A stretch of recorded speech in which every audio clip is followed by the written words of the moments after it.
البارح كان واحد الاجتماع من بين اداريين فريق الرجاء الرياضي من اجل التباحث وانهم يلقاو حلول لما وصل اليه فريق الرجاء الرياضي من مشاكل. بزاف ديال المشاكل كتحيط بفريق الرجاء الرياضي. لهذا البارح كان واحد الاجتماع استعجالي من طرف الاداره ديال فريق الرجاء الرياضي من اجل انها تلقى الحل لهذه المشاكل. اول مشكل كيواجه الان اداره فريق الرجاء الرياضي وهي مليار و500 مليون لانها خصها تخلصها اللعابه باش انها ما تمنعش من الليتيج. وايضا البارح تناقشوا على الوضعيه ديال سابينتو مدير فريق الرجاء الرياضي، واش يمشي ولا لا. وايضا البارح كان هناك استرسال في الموضوع ديال السفر ديال فريق الرجاء الرياضي لجنوب افريقيا من اجل مواجهتين اللي غيلعبها في جنوب افريقيا. وايضا كانت هناك قرارات اخرى اللي غتعرفوها معايا في هذا الفيديو. ما تنساوش واحد جيم، واحد بارطاجي، وواحد كومونتير زوين من اجل التشجيع ديالنا باش نكملوا في المحتوى الرياضي خصوصا كيخص فريق الرجاء الرياضي واخر اخباره. كما كنعرفوا ان فريق الرجاء الرياضي كيعاني من بزاف ديال المشاكل خصوصا اداريات سيريه، وايضا بالنسبه للطاقم التقني، وايضا النتائج السلبيه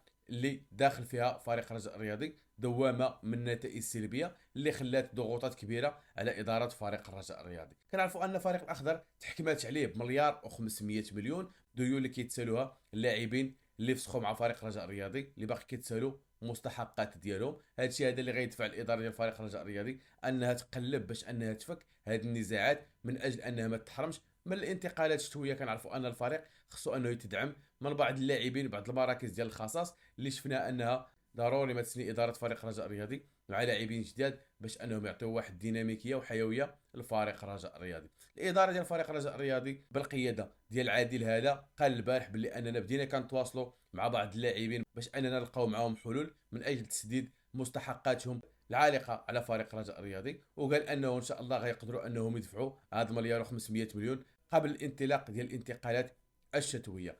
بالنسبه للمدرب سابينتو اللي كان كيتسنى ان المدرب سابينتو انه يمشي من فريق الرجاء الرياضي، غير ينسى لان الاداره ديال الفريق الاخضر بالقياده ديال السي عادل هال مره اخرى قال لك اننا ما نقدروش ان نقيلوا المدرب في هذه الظرفيه هذه، لان الا قلناه خصنا انا نعطوه المستحقات ديالو وكتوصل ل 500 مليون. وقال لك ما نقدروش انا نعطوه 500 مليون على مليار و500 مليون هي جوج المليار. قال لك كنقلبوا اننا ما نزيدوش نغرقوا فريق الرجاء الرياضي في ليتيج، لهذا غادي نخليو المدرب حتى انه يكمل الموسم ديالو من اجل اننا ما نزيدوش مصاريف كثيره. السي محمد ملي كنتي كتفكر هكا كان عليك انك كتفكر قبل ما تسني معاه وتلقى هاد الحلول هادو. ما هو اداري ملي تسني معاه كونترا غتقول ليه الا ما درتيش نتائج ايجابيه غادي نفسخوا معاك بالتراضي بدون اننا نعطوك درهم وحده لانك جيتي لفريق كبير وما قدمتيش نتائج. لكن ملي كيكون عندك رئيس ضعيف هذه هي الحصيله كيزيد عاوتاني يغرق فريق الرجاء الرياضي. المهم اللي كيتسنى سابينتو انه يمشي غير ينسى لان سابينتو غيكمل مع فريق الرجاء الرياضي. بل هناك قرار اخر في هذا الاتجاه هذا، هو قال لك انه غيدير احد اللاعبين القدامى ديال فريق الرجاء الرياضي والمدربين اللي كنشطوا في الاكاديميه ديال فريق الرجاء الرياضي غيكون هو المساعد ديال سابينتو. وممكن نشوفوا عبد الصمد ولا المباركي ولا ابو شروان غادي يولي النائب ديال سابينتو. هذا قرار من القرارات اللي اتخذت البارح. وايضا تمت المناقشه ديال السفر ديال فريق الرجاء الرياضي للكونغو لمواجهه مينيمبا، وايضا جنوب افريقيا مواجهه سان داوز. هضروا على التفاصيل ديال السفر وفين غيمشيو وفين غيجلسوا، لان فريق الرجاء الرياضي عنده جوج مقابلات خارج الميدان ديال ابطال افريقيا. هذه هي النقاط التي تمت المناقشه ديالها البارح في الاجتماع اللي كان بين اداريين فريق الرجاء الرياضي. نتمنوا خير ان شاء الله. نتمنى ان هذا الاجتماع هذا يكون بادره ويكون فيه الخير على فريق الرجاء الرياضي باش انه يرجع للمستوى ديالو. ونتمنوا ان اللي غيجي كمساعد لسابينتو وانه يخرج عينيه في اللاعبين وانه يحاول انه يرجع تركيز اللاعبين، لان سابينتو صراحه ما خدش انه يعطي ديك الثقه للاعبين، ما خدش انه يتواصل معهم